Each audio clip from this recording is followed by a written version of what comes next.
Hi, I'm David Humphreys and welcome to part 3 of Property Investors Mastermind Location Due Diligence Report and the tutorial on how to complete this report. We covered housing associations at the end of part 2, so I'm now going to move on to the next section of this report, which is education. And as you will doubtless be well aware, education forms a vital part of the due diligence that you should be carrying out on the location and neighbourhoods that you're going to invest in, because unless you're going to restrict yourself to accommodation that does not involve children or anybody that wants to be educated, education is part of the requirements or the criteria that people look at when deciding where to live. So once again, excuse me, I did say that this is an unscripted live tutorial, which as you can see is the case. Anyway, back to education. So here we list the nurseries, and in each case there's two primary schools with full details, and also we take into account that they may be private. There's a cost per week over here, the cost per week under nurseries as well, the catchment area if they have a catchment area, and also the Ofsted ranking and the lift to Ofsted in the report. Two primaries. We then have the secondary schools. Again, if there's more than two, all you do, as it says down here, is to select, copy and paste the table in the space above this box. So you simply take the section here, copy it, and then sit down here and paste it back in again.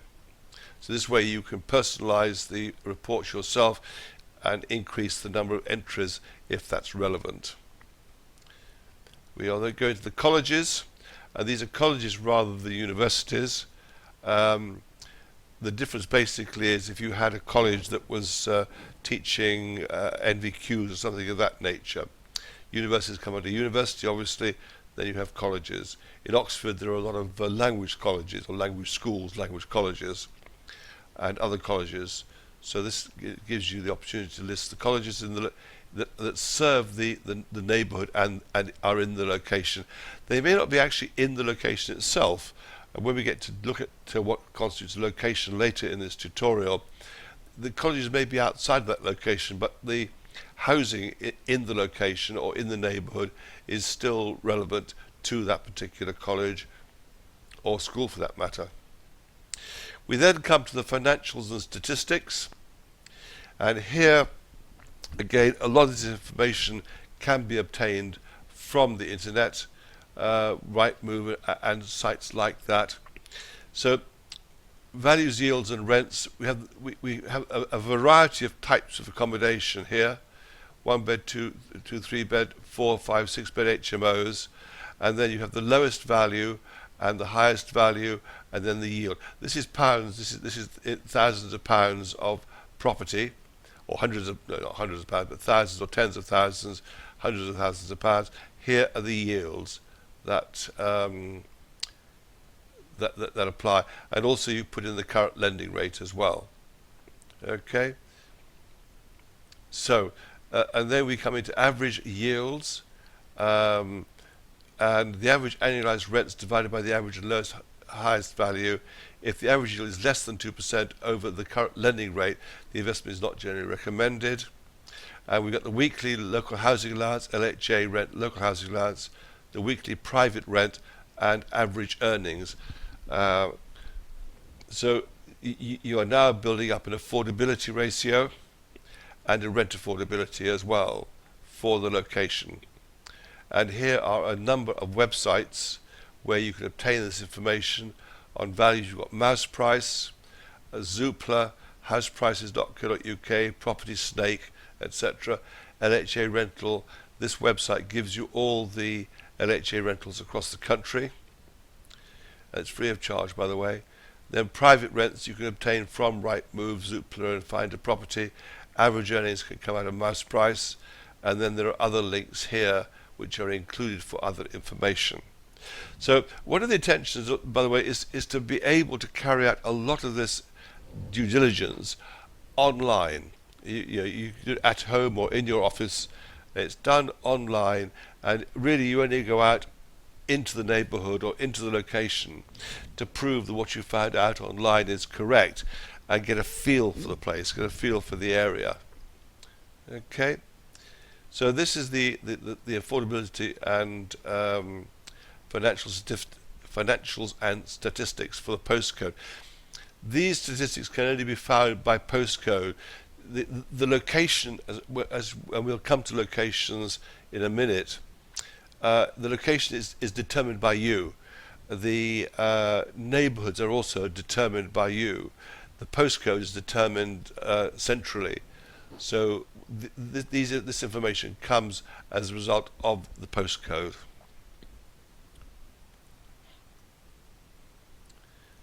A blank page for notes. We then look at street comparisons. Now, this is quite useful. What I'm including here, and this information can be obtained from Mouseprice and also from Zoopla, are the 5 least expensive streets in the location and the 5 most expensive streets in the location. Okay, and the value, the cost of properties in those streets. Quite useful information. When I'm trying to do due diligence on a new location, what I look for is the cheapest street, and I treat the cheapest street as a centre of a bullseye. So I go and see the cheapest street, and then I work out from that cheapest street until I reach a point where there is a demand for properties, both from tenants and from buyers, and where the numbers start to work. The cheapest street may be a complete dive, maybe a slum, but if you work out from the cheapest streets, you'll reach a point where it all starts to hang together. And I work out from the cheapest streets rather than go to the most expensive street and work in, because there will be a band between where it works price-wise, and I want to be at the lower end of that band to start with. Then we have the 5 most residential streets. And ideally you want to be looking at the most residential streets rather than streets that are a mix of residential and commercial. And then over here, the 5 streets with the highest turnover. And again, you don't really want to be investing in properties which are constantly turning over. It has an unsettling effect. And properties where they're always they're probably being sold for sale signs, etc. It looks active, but neighbourhoods are based on people living in an area, becoming part of the community, and striking up relationships, friendships and relationships with their neighbours. And if there's a constant turnover of occupants, there's no real sense of community. That doesn't have a chance to develop. In any event, we bring in the street comparisons. Then local statistics. And again, one website for this is mouseprice.com. Population, average age, what percentage is retired, what percentage is unemployed, and so forth. Degree, students, migrants. And then the housing stock. What is it? How much of it is owned? How much of it is social housing? How much of it is others? It gives you an impression of the local demographics, all of which adds to your ability to make the right decision in deciding whether or not to invest in both the location and also within a neighbourhood within that location. And when we get to looking at a location in Oxford, and the neighbourhoods that I've broken it down into, you will see that even in quite a tight area, the information that is held by neighbourhood in this report becomes quite valuable. So I'll scroll down further, and now we come to the local authority and the council bans and council tax bans and rates. Vitally important here. So we've brought in the national averages on the ABCD and the charges, okay, and the links to the information. And then we have stamp duty. We put the stamp duty in, and then you can note in this report whether or not the area, the location, or the neighbourhood is exempt stamp duty or not. Okay. Then we get to projected population changes, and again this information can come from Google. Local authority information, vitally important, vitally important. The switchboard. If you've got the information to hand, if you can find the information out, list it down for the person that's going to read this report. He shouldn't be needed, as I said earlier, to be going off and trying to find the information. You should not have a situation where the reader says, "Oh, good Lord, I wish I'd known that," or "I wish they'd told me this." Okay, you can't put too much information in this report. And remember, you only have to do it once. You're not going to be going back repeating. You're going to be going back copying. Okay, the housing strategy needs to come into play. Most local authorities have a housing strategy. Okay, so find out what it is and pick up on anything that is relevant, and put a link into the housing strategy here. Put a link in so they can go direct to the housing strategy and read it for themselves. HMO policy likewise. Link to the information, links to the licensing pack, and the health and safety link as well. Okay. Landlord accreditation. Most local authorities today run landlord accreditation schemes. Put in the contact details, any comments that you want to make as well. Okay. Likewise, empty homes policy. Again, most local authorities run an empty homes policy. So bring that into your due diligence report. More specifically on empty homes, are grants available? And if so, to who and how much? Okay. Scrolling on down, planning information. Vitally important if you're thinking about putting on, I know, two-bedroom, putting up two-story extensions on the back of a property. Put your customer, I say the customer is the person, the reader of this report, put him in direct touch, or the ability to get into direct touch with the planning authorities in the local authority. Building control likewise, another important contact in the local authority. Any building work you're going to do virtually, you need to go to building control, and certainly, I mean, building control are trained to look for skips. And if they see a skip outside a property which hasn't got building control on it, the question is, what are you doing? What's happening? Scrolling further down. Now, we come to the consultant's details. Now, one of the ideas in preparing this report was the ability for somebody who's carried out all their due diligence to be able to sell the report to somebody else who wasn't conversant with their location, and be able to act as a local consultant and field inquiries and helping other investors. I say investors, helping investors, property buyers, in moving into the location. So here, the person that prepares the report puts his details down, contact details, his social media details, Twitter, etc., a brief bio of who he is, what he does, whether he does sourcing, whether he provides BMV leads, below market value leads, can do auction viewings. If you're in the business of property investment, then you will develop skills which other people probably will like to buy from you.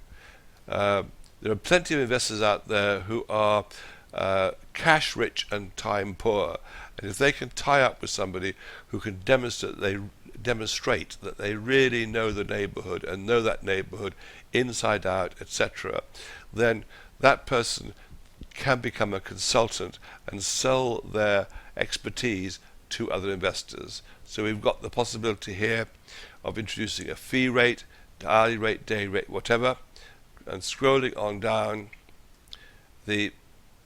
putting notes in. Then the strategies that the consultant specializes in. Most consultants will have a specialist area. Forced depreciation, for instance, is one of my specialist areas. Somebody else may be doing lease options. Student HMOs is quite a specialist area, as are conversions. So if you specialize in a strategy, then list it. And if somebody was to come and spend a day with you on a location, what's going to happen? What are you going to do? What are you going to show them? Put it all down here so that they've got some idea of what a day spent with you looks like and what they might get out of it. Okay, so scrolling on down. Now, if you are an investor in a location, you have to have developed relationships with local tradespeople. And you should be able to recommend those tradespeople. And a personal recommendation is the best recommendation you can have. Quite simply, the best recommendation. So if you deal with an estate agent who always gives you a good deal or helps you, then list him here. Same with letting agents, general builders, plumbers, and we go through all the trades. I'll scroll through them, as you can see. We go through all the trades, and there's an opportunity to at least put 2 in. If you want to put 3 in or 4 in, you can, simply by doing the copy and paste. You copy one of these tables, and then you click below it, and you paste it in, and it will automatically expand, so that the whole report is totally flexible in this sense. So I'll scroll on down through the tradesmen. As you can see, we've covered virtually every trade that we could think of, including the EPC man, inventories, key cutting, window cleaning. Phew. And having completed all that, you're done. That is the end of the report. Now, it starts off as a 40-page template. Having completed it, you could add another 10 pages to it. You might cut it down, but I doubt it. But that is a detailed report on due diligence on a location, and includes as many neighbourhoods as you want to. But when we get into the explaining what constitutes a neighbourhood and a location, which will be in part 4, this being part 3, part 4 of this tutorial, then you'll see what I mean. Now, every page, I'm going to go back up to the beginning, right to the start of this report, because here you put in the location, county and postcode, and then down here you put in your full name, telephone number, etc., and Property Investor Mastermind, and your full name. So it's a joint report, and every single page carries your name at the bottom of it, because location consultant we call you, full name.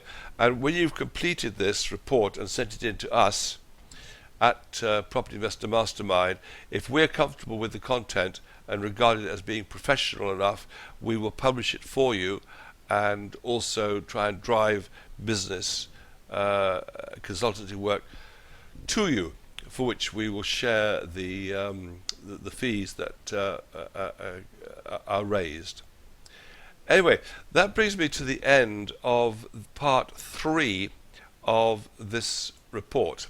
Going back to the front page again, there we start off. The report is prepared by Property Investor Mastermind, which provides, as I said, online tutorials, this being one of them. This is on location due diligence, and it's a detailed report, and having completed this report, it will not only teach you about the location and the neighbourhoods that you are investing in, but it will demonstrate to anybody else the depth of your knowledge about that location and the neighbourhoods.